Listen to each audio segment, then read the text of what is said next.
everybody. How's everybody doing? I got a little TNT, a little tequila and Topo Chico.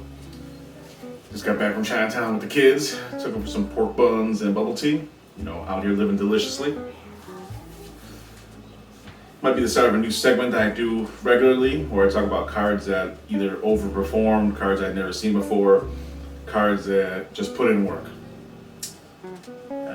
We get so much product jammed down our throat all the time now that it's easy for cards to slip through the cracks. It's easy for us to forget cards. There are plenty of good cards out there that just get either outclassed, outshined, that aren't necessarily bad cards, but there's only so much space in this cranium of yours.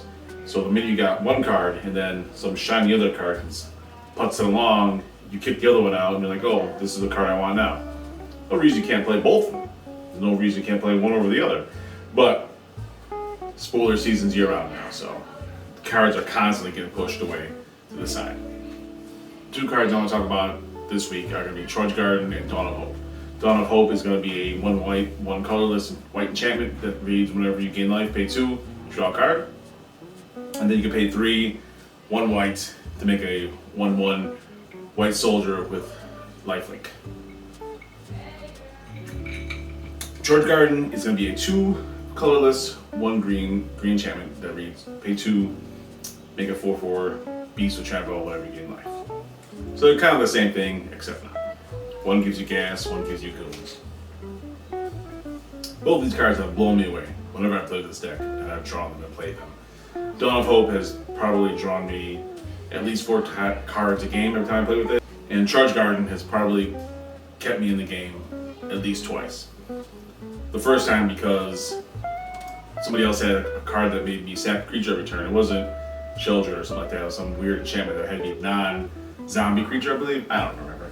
But either way, I was able to slip through with Egret Shanique because she got that Menache, that menace. You know, she does a little bob and weave, and then she hits you with that 3-piece combo with dry biscuit at the end, and she gains you life. So I was able to hit somebody and then make a beast, and so didn't have to sacrifice anything more valuable than just the beast token.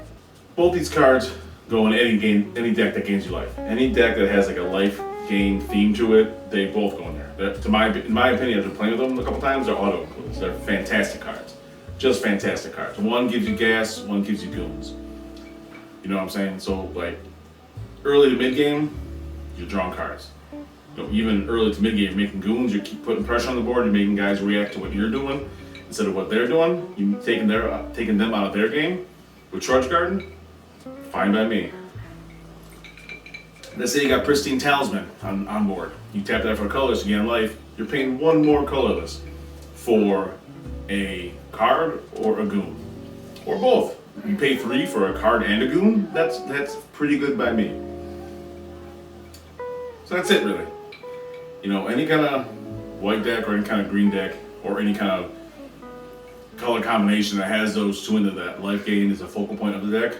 Put these cards in them, and I'm pretty sure you'd be surprised. Like until I played this card, Dawn of Hope, I had never seen it in my meta. I've never seen it at all. And it came out in what's that, War of the Spark, or one of the many returns of Ravnica? I can't even tell by the set symbol. The card's been around a while. I have never seen it played in my meta. We played a lot, and we still play pretty often. I watch a lot of games on the internet. I play with a lot of guys on the internet. I hardly see this card. It's Trudge Garden I've never seen before, I can guarantee that. And both of them, to me, put in work. They have the ability, because they're not like Necropotence. They're not one of those enchantments that is a smash on sight card. Both of them. They're not going to get countered, they're not going to get removed until someone sees what you're doing. So you'll have a turn, maybe even 3 turns, to draw 3 cards, make 3 goons, before someone realizes what you're doing. You know, it's not like an impactful enchantment right away, but over time these things are cheap enough and efficient enough to put in work. Every time I played the deck, I was able to use these cards to great success without having it be a detriment to the deck. I was able to continue to cast new spells. I wasn't just sitting on 2 mana in hopes I draw a card when, you know, attacking and trying to draw a card. I was able to attack, draw a card, cast something else, cast a rock, advance my board state, advance my position in the game. And I think they're both just wonderful cards. Well, that's my 2 cents, guys. Like, comment, subscribe. Cheers. Take care.